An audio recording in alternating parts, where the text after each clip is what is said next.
Thank you very much for joining us once again for an instructional video. Today we're going to be looking at how to set up and import music for use in broadcast radio. There's a whole bunch of things we're going to touch on today, so I'm going to give you a quick overview.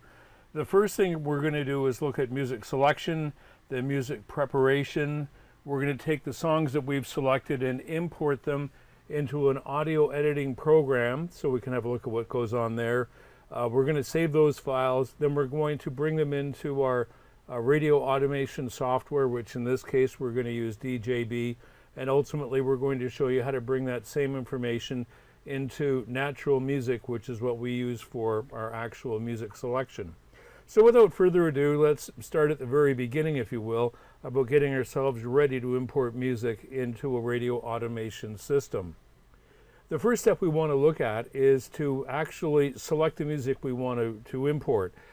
Best to work in categories or groupings that you want to see within the music system. So for example, if you're doing a classic rock station and you want to set up music from 1972, then put all the music in for 1972 in a directory and work with it. So what we're going to do now is have a look at how we get that music ready in our pre-importation section. So right now we're looking at a screen that shows a CD collection for Juno Music, and it's I think it's got 4 or 5 CDs altogether in it, and a number of them have been ripped. So let's click into one of the CDs and see what we have ready for us. So as we go into it, what we're seeing is it has the names of all the bands, and we're looking under here under the name category, but it doesn't tell us who the artists are. Now over here on contributing artists, we get an idea of who they are, but what we want to do is we want to rename each of these files so it would be in a configuration that looks like artist dash space title. And I'll show you a grouping that's already set up that way. So here, as you can see, we have Lovely Rita, the Beatles, from Sgt. Pepper's. So we would go through and make sure that all of these are probably laid out in the format that we want to import into our musical section. Put them all in one directory because it just makes it easier to import in a bulk way. Now what I'm going to do next is I'm going to open up an audio editing program, and the program that we're going to use for the purposes in this demonstration is Adobe Audition.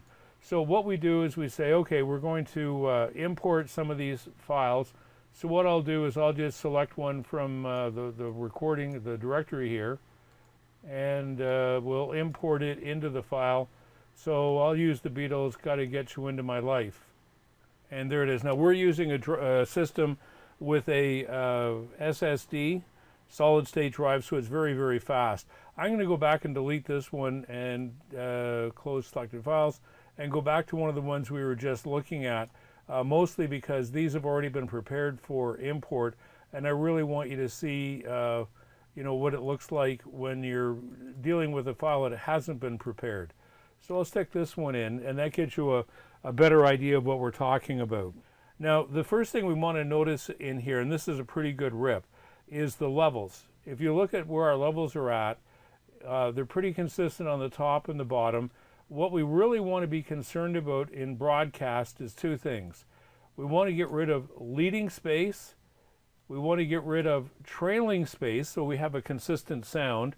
And we want to make sure that across the entire file, our levels, song to song, are extremely consistent. So here's what we're going to do first. We're going to look at this and say, okay, let's levelize our levels so we're consistent. Now, the way I do it, and there are any number of ways of approaching it, but I use a hard limit. And what this does is it makes sure my levels essentially are always peaking at 0, which is exactly what's happened here. The next thing I'm going to do is I'm going to zoom right into the beginning so I can see have a close look at what's going on. I highlight the leading silence and I delete it. The next thing we're going to do is go and look at the trailing silence. Now this is where you got to be a little bit careful, because the last thing you want to do is have clumps or clunks on air. So that's about the end of the song there. So that would be my trailing silence. I'll get rid of it. And just to make sure that we're still good, I'm going to highlight the last second or so, and again I'm going to go back and manually adjust it so we have the right fade out. So I just put a manual fade out on it so I'm 100% sure that that's a good fade. Once I've done that, I will save the song, which I'm not going to do for you now, because the most fundamental rule of any music library is never adjust your original file. Always work with copies of music, so in a disaster situation you can go back and recover the music. Anyway, that's what your file should look like prior to being imported into your audio program or audio automation program for the radio station. So do that for all the music you've selected, and the beautiful part about this is you can do it, a ton of songs at one time. When I'm doing bulk loading, I try to work in groups of 100, and then that way you have some sense of accomplishment as you watch your library close. The next thing I'm going to do is I'm going to open up my audio editing program, which in this case happens to be Digital Jukebox. And what I'm going to do is I'm going to go down to the Audio Cuts database, and it's going to open it all up for us. And I'll go down to the first section where I have availables for music. As you can see, we have a fairly robust library. And I'm going to go down to, since I'm only going to do 3 songs to show you what it looks like, I'll go to that cart number, which is my first avail. I'm going to go into it now and say I'm going to import multiple audio cuts starting at that position. So I click on it. It's going to ask me where the music is. It was under British temp files. So here's all the stuff I was working on earlier. If I go in here and pick out 3 Doobie Brothers songs, for example, and I'll just take the first 3 to make it easy. And as I said, this is just a real easy way to do it all. I say those are the songs I want to import by clicking OK, and it's going to do the job for me. So here it is, and because of that format I told you, which is artist, space, dash, space, title of song, it's going to import the artist and the title properly for me. The intro and ending I put in are standard 0.5 and 2 seconds. I've done it this way so that when I see a song on air that has a 0.5 second intro, I know nobody's readjusted the intro times on it. So the other things we're going to look at here are the audio type, which in this case is music. Alive meaning not that the artist is alive, but that the song is going to be alive in our system. If you're familiar with tempo, great, put it in. Gender, if you know it, great, put it in. And then find the category you're going to stick it into. Now I'm going to say with the Doobies, I'm going to put them in as an American great artist, okay? So they'll go into my N category. And that's as far as I'm going to go in terms of this section. We'll come back to this in a bit inside of DJB once we've done the importing and do the corrections. So now I save this, and because I'm doing a bulk import, it takes the data, puts it into the library, gets it all set up in the database and in the directory that we need for on-air work, and then it's going to come back and ask me to do the same for the next song. Okay, now that we have our next song in, it maintains all of the information, so it's music, it's got the category, it's got the song and the band, so we just hit save again. And it automatically assigns it to the next cart number and comes back and asks us the same thing. So this is where your time saver comes in terms of everything going into the right category at the right time. Now that we've done that and you've imported whatever number of songs it is that you want to import, then we're going to go back up and start with our first song that we put in, which is the Doobie Brothers. And here we have Doobie Brothers, Blackwater. So I'm going to go back and open up my audio editing program, and I'll close that American Woman, which is what I was showing you about. And don't save the changes. Now I'll bring in one of the songs that I was looking at, Blackwater by the Doobies. It opens it up, and this is a better example of one that isn't prepared.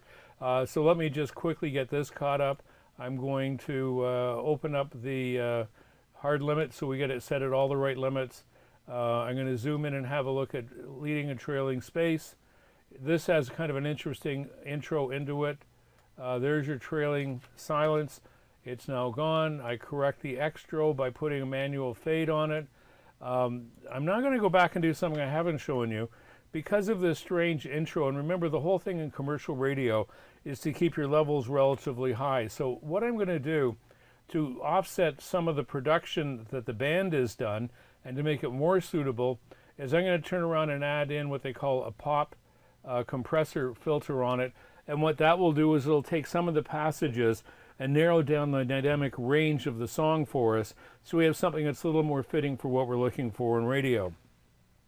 The next thing I do is come in to determine where the vocals are.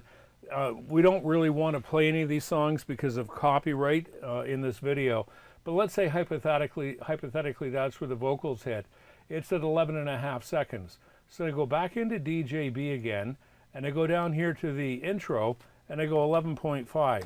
Now I know I've got the right time. If I go back in and look at the song again, looking at the extra, I can say that probably this would be a good place here to start the fade out. So I'm looking at about 9 seconds. So I'll minimize that and come back and change this to a 9. What that tells me when I'm using the automation on air is that at 9 seconds before the end of file, it's going to prompt me that I can start doing a break, or I can start going into the next segue. Once that's done, I go back to my main directory, pick the next song, and continue along. It's that simple. The last thing we need to do in this is to get this information into Natural Music. So what would happen is I would open up Natural Music, and I'll do that right now. And I would go into my library, into the song browser. These are all the tunes that are already in the library. Presumably this song is not there, although I know it is, but for demonstration purposes.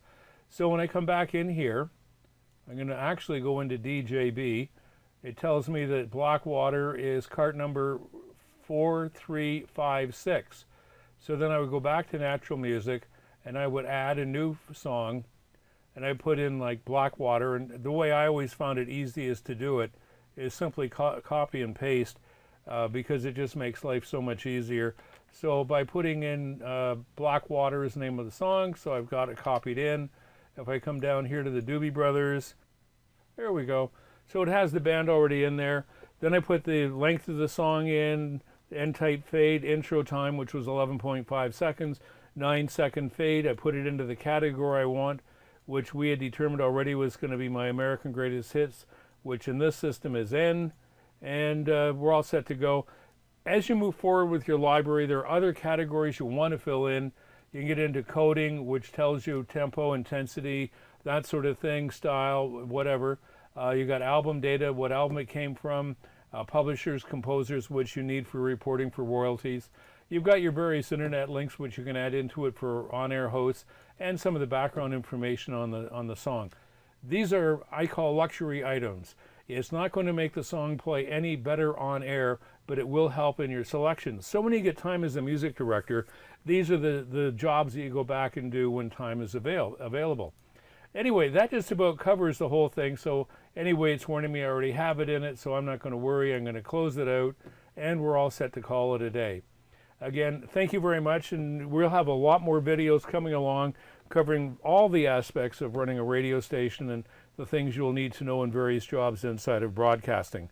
I'm Bob Pritchard. Have yourself a great day.